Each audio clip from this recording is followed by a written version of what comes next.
Hey folks, you are tuning in to Common Groundwater, a podcast by the Michigan Environmental Council, where we tell the stories of environmental issues across the state.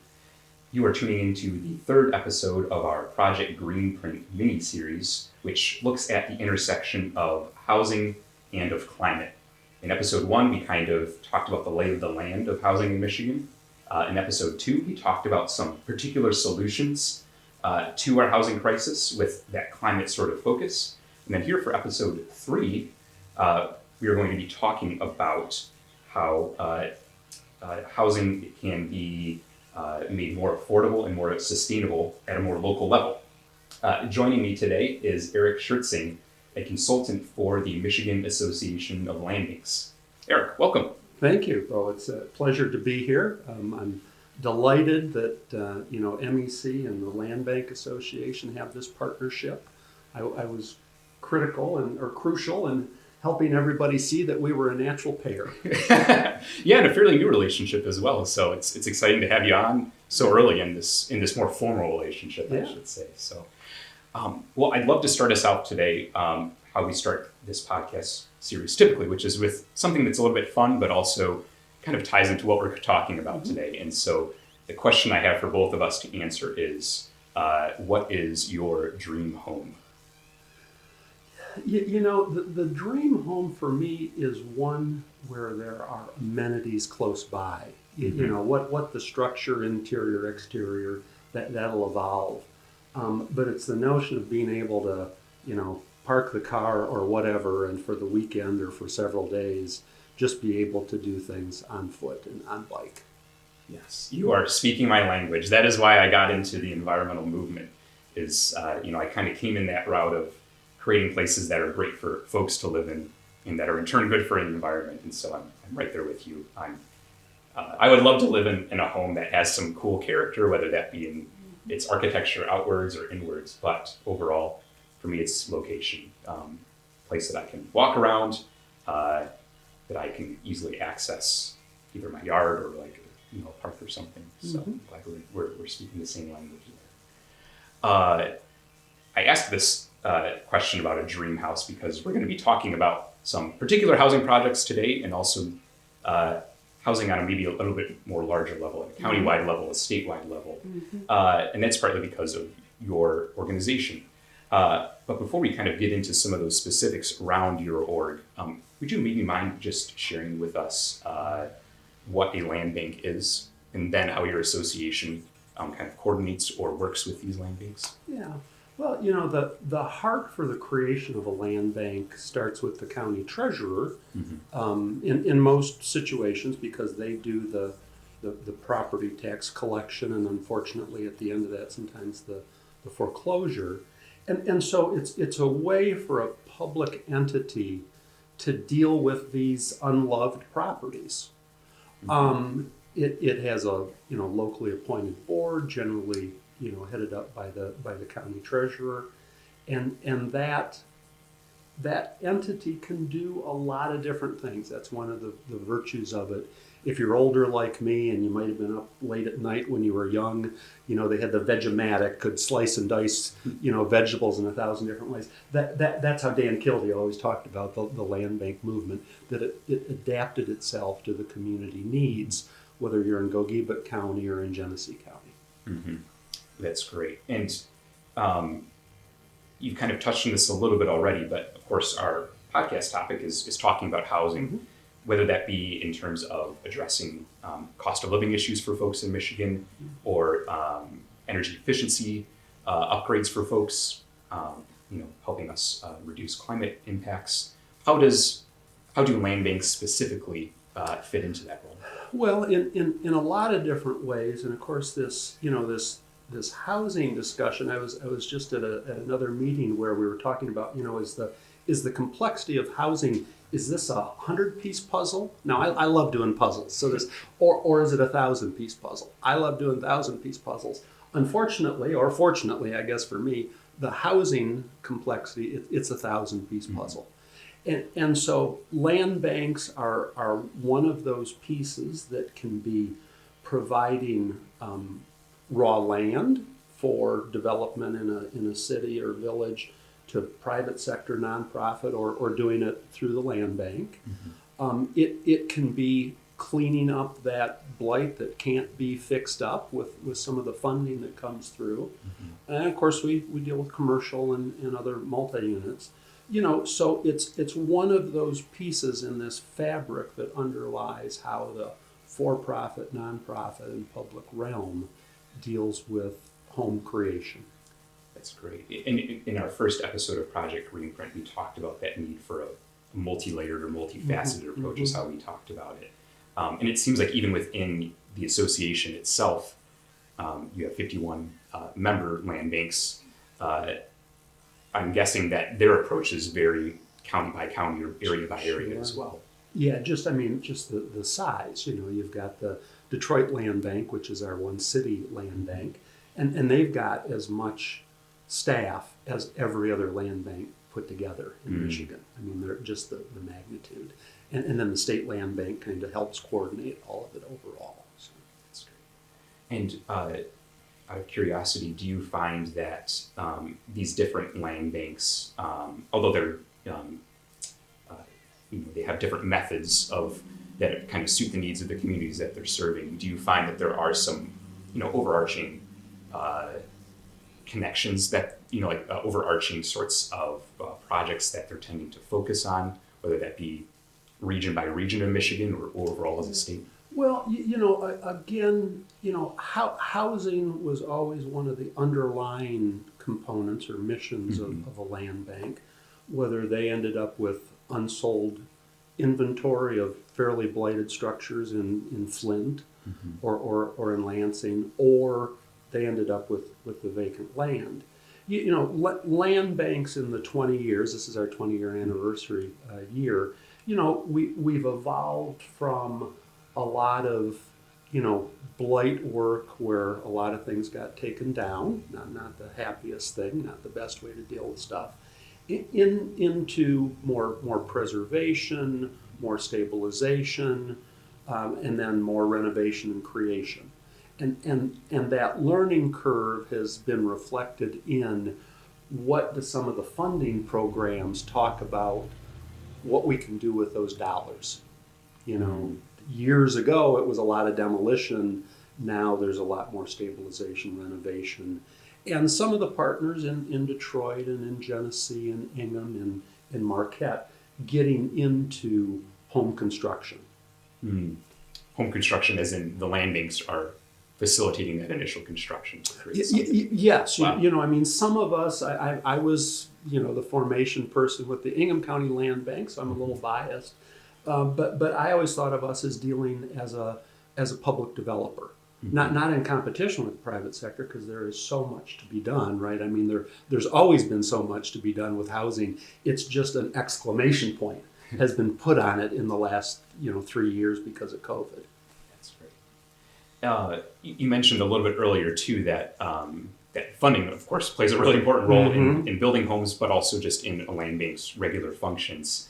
I know before this podcast we had talked a little briefly about how some of our organization's funding visions might be a little bit aligned there. Could you talk to me about how land banks are funded and how you hope to maybe see some of the funding around housing change or adapt for this need? Well, specifically what was so encouraging about MEC's approach to that is, the housing solutions aren't with an M, they're with a B, because the magnitude of the situation is so large. Land banks have some local funding, there's some tax capture, there's some community foundations that come into play. More recently, in the past couple of years, we had a state general fund appropriation that's been spread out amongst the network, and now we're working on a $75 million allotment of federal money, which is a little bit harder to spend, but it's good to have. And as I said, there's been an evolution. This latest funding round talks very much about stabilization and acquisition for renovation and being able to use the dollars for renovation. And more land banks, there's 51 county land banks plus the city of Detroit plus the state land bank, but everybody is becoming more and more sophisticated and getting incrementally more capacity to do that good and necessary work. That's great.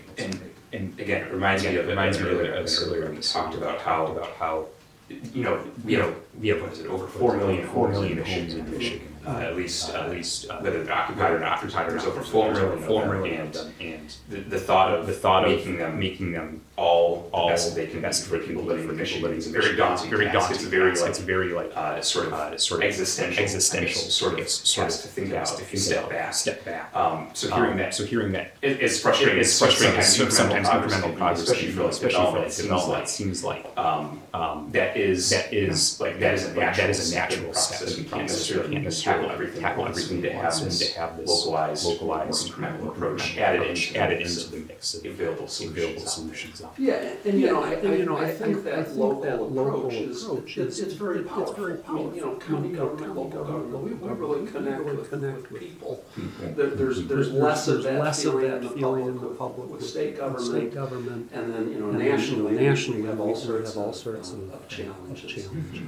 But this problem, this challenge that we're facing in housing, it's decades of disinvestment, underinvestment, not doing the things that need to be done. And you just, one of my lines is the general public will see an overnight miracle. And those are always 10 or 20 year projects. Yeah. And now at my age, I've been around starting some of those 10 or 20 year projects. Yeah. And it's great to see them come to fruition. Well, before we get into some specific projects of some land banks around the state, we're first going to take a break and hear a word from our sponsor, CalSec. Stay tuned. The Common Groundwater podcast is brought to you by CalSec, an international company headquartered in Kalamazoo that provides expertly crafted ingredients that help food and beverages look better, taste better, and last longer, all naturally. CalSec has set aggressive goals to send zero waste to landfills by 2030 and to create net zero greenhouse gas emissions by 2050. You can learn more at calsec.com. All right, folks, we are back into our third episode of Project Greenprint. We're here talking with Eric of the Michigan Association of Land Banks and looking at how a specific organization or a specific cause is helping to address and alleviate some affordability concerns with housing and some sustainability concerns. We've talked a lot about land banks kind of in general. I would love to maybe talk about some specific efforts that certain land banks across the state are doing. Would you maybe mind sharing some examples of housing projects or the like that you're particularly excited about or fond of? Yeah, absolutely. And I want to encourage your viewers to feel free to reach out to me and talk or ask about what's going on in specific communities, either to ask me or to tell me what's going on, because this is all about relationships. I don't use the word partnership usually. Relationships are just a more intimate process. Mm-hmm. I'm biased in some of the Ingham County, what we've done in Lansing, where they've had more years of housing production and are able to get into the accessibility on properties with visitability. Also, they had a recent house that's all electric with solar panels. That's an example of where we want to get. Mm-hmm. In Ingham, the HERS rating and the energy efficiency of the home has always been critical, because that's part of the cost structure. Housing and transportation are the two biggest costs. And then other than the mortgage, once you get into that house, it's what do those utilities cost? Mm-hmm. So that's some stuff going on in Ingham. In Marquette, they've helped work on a number of single family homes, both some redevelopment out at the old K.I. Sawyer Air Force, as well as setting some modular construction in town, working with the Michigan State Housing Development Authority. Just starting off in Genesee County in North Flint is a 16-unit development. On the energy efficiency or the housing quality, anything new today has exceptional energy efficiency. because that's the technology that is getting used, and it's just so much easier. So that's great. Part of the solution to housing is more housing. If you looked at Minnesota and Minneapolis, I mean, they haven't had housing inflation because 5 or 10 years ago they really turned the corner on making it possible to build and develop and create housing in a lot more places. And that's what Michigan needs to do. That's the foundation underlying all of this that land banks are trying to do. Then on opportunity areas where, I hope that your members and viewers will help move this along. The city and county of Saginaw are tremendous opportunity areas where they really haven't turned that corner as much for additional housing production, that missing middle, more dense housing. Saginaw has lots of single family homes that are old and need a lot of work. If we can get renovation dollars, that would be great.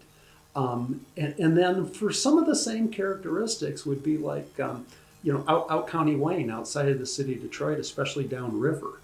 There's just areas that are I won't say that they're easier, but there's areas like that really have been, neglected, not thought about as much. And those are opportunities. Mm-hmm. This all reminds me of how we started off our podcast today, kind of going back to this idea of like the power of a community, right? Like it's not just the home that's important, it's where the home is located, what surrounds you. And it seems to me like a lot of these locations, whether that be in Saginaw or in downriver, have communities established around them, good communities, and giving people a chance to live in those communities by making a home more affordable for them when they purchase or start renting, or when they start paying utility bills, can really help not only those folks, but also the larger community as a whole as well. And in downriver, there's really some amazing community organized redevelopment conversations and visioning efforts. They've got that lovely river that's an underutilized asset. And if you can focus some attention on it, bring some people in, work with the planning that's being done, and then make sure that new and renovated housing is one of the components of that, it's really powerful. Yeah, and this might be a broader question, but when it comes to some of these housing projects in downriver, in Saginaw, Genesee, even in Ingham, is the type of housing that's being renovated or constructed very varied? Does it single family, multifamily? Is there anything there's a focus? Well, an opportunity in Saginaw is they have a lot of existing single family housing stock. They have a kind of a surplus of it. Some of our challenges with housing, right, are the places that had the stock, some Flints, some Saginaws, some Detroits. That isn't where folks want it to be, and that housing stock sat so long that it wasn't savable. Saginaw still has a lot of savable housing stock. Can we get enough resources in there to do the renovation work on it? And then in maybe downriver, certainly what's going on in Detroit, some of the work in Ingham, but this works in Gogebic and Monroe and Cass County. Is smaller multi-unit townhouse, row house type developments. We need to get new into the mix to attract all types of people.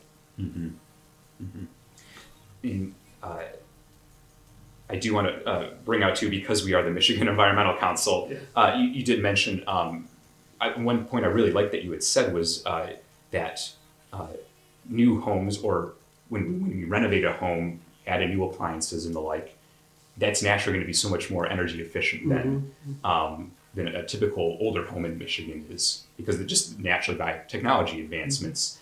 Although I do know as well that you mentioned that Lansing or the Ingham County's land bank helped create a home that was very, very energy efficient. I think I believe totally electrified for the most part. Could you give us a sense of like what some kind of like staple appliances are maybe in these sorts of homes as you're working to kind of test run them, build them out? Well, those are some of the conversations and some of the best practices that we, as an organization, because we're, Michelle Thompson, who was the Benzie County Treasurer, recently retired. She's coming on as the Michigan Association of Land Banks Executive Director. Actually, has been doing that for a month or so. That supplements my consulting work.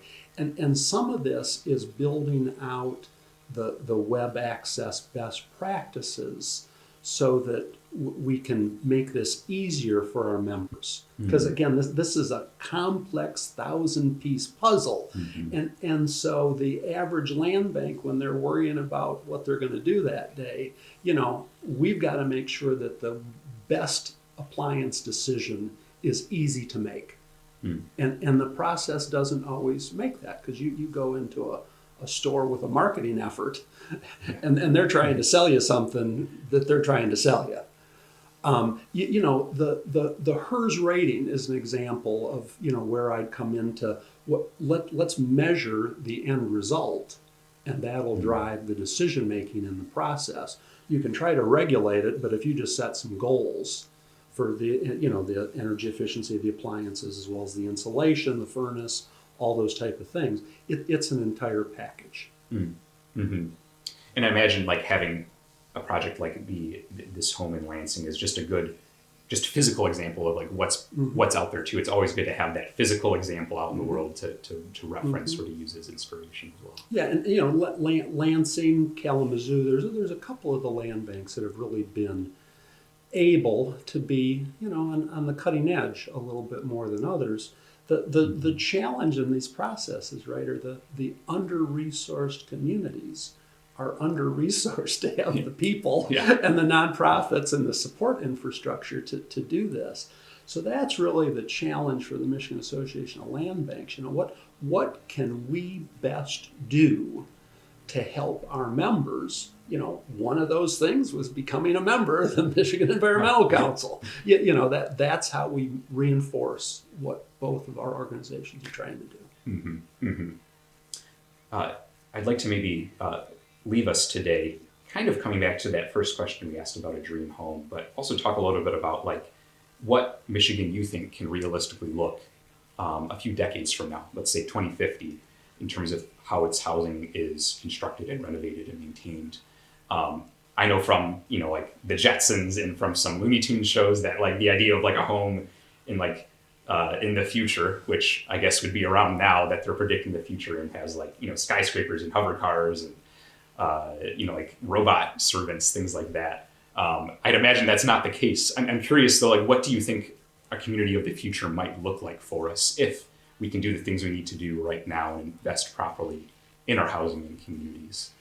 Well, my bias, and this works for downtown Detroit and every small county seat and community throughout the state, is compact, denser.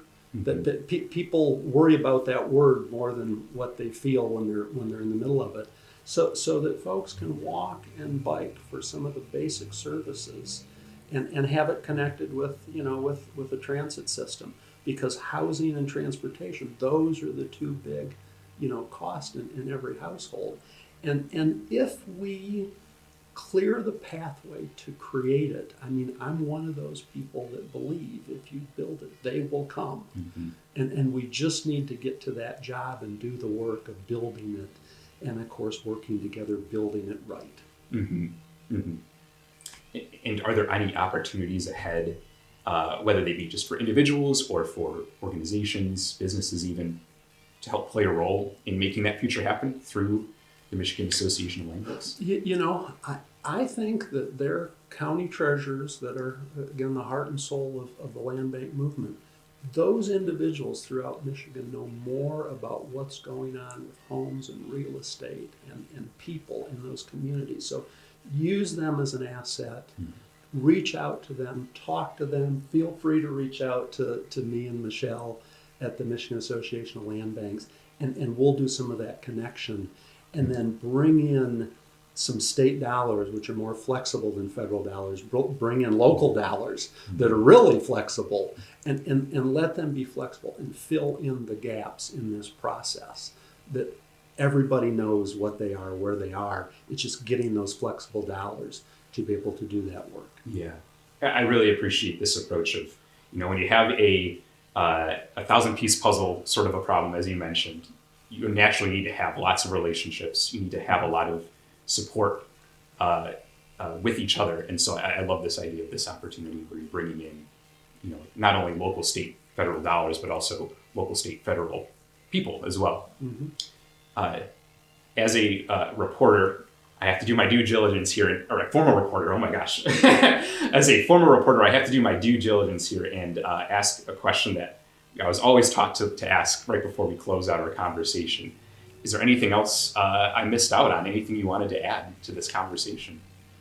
It's really encouraging people to build those relationships. And if this were easy work, it would be done. Mm-hmm. And it's not. But if we all work together, talk, build those relationships, we'll get to the thriving Michigan everywhere in Michigan that we all want, need, and desire. That's great. Thank you so much, Eric. Thank I appreciate you talking with us today, giving us a little bit of an idea of what land banks across the state are doing. Really do appreciate it. Thank you.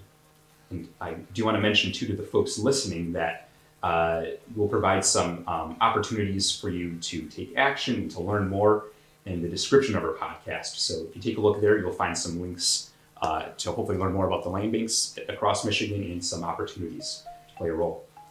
With that, then, Eric, thanks again for joining us. Thank you. Thanks to the folks tuning in, and thank you, CalSec, for sponsoring Project Greenprint and the larger Common Groundwater podcast.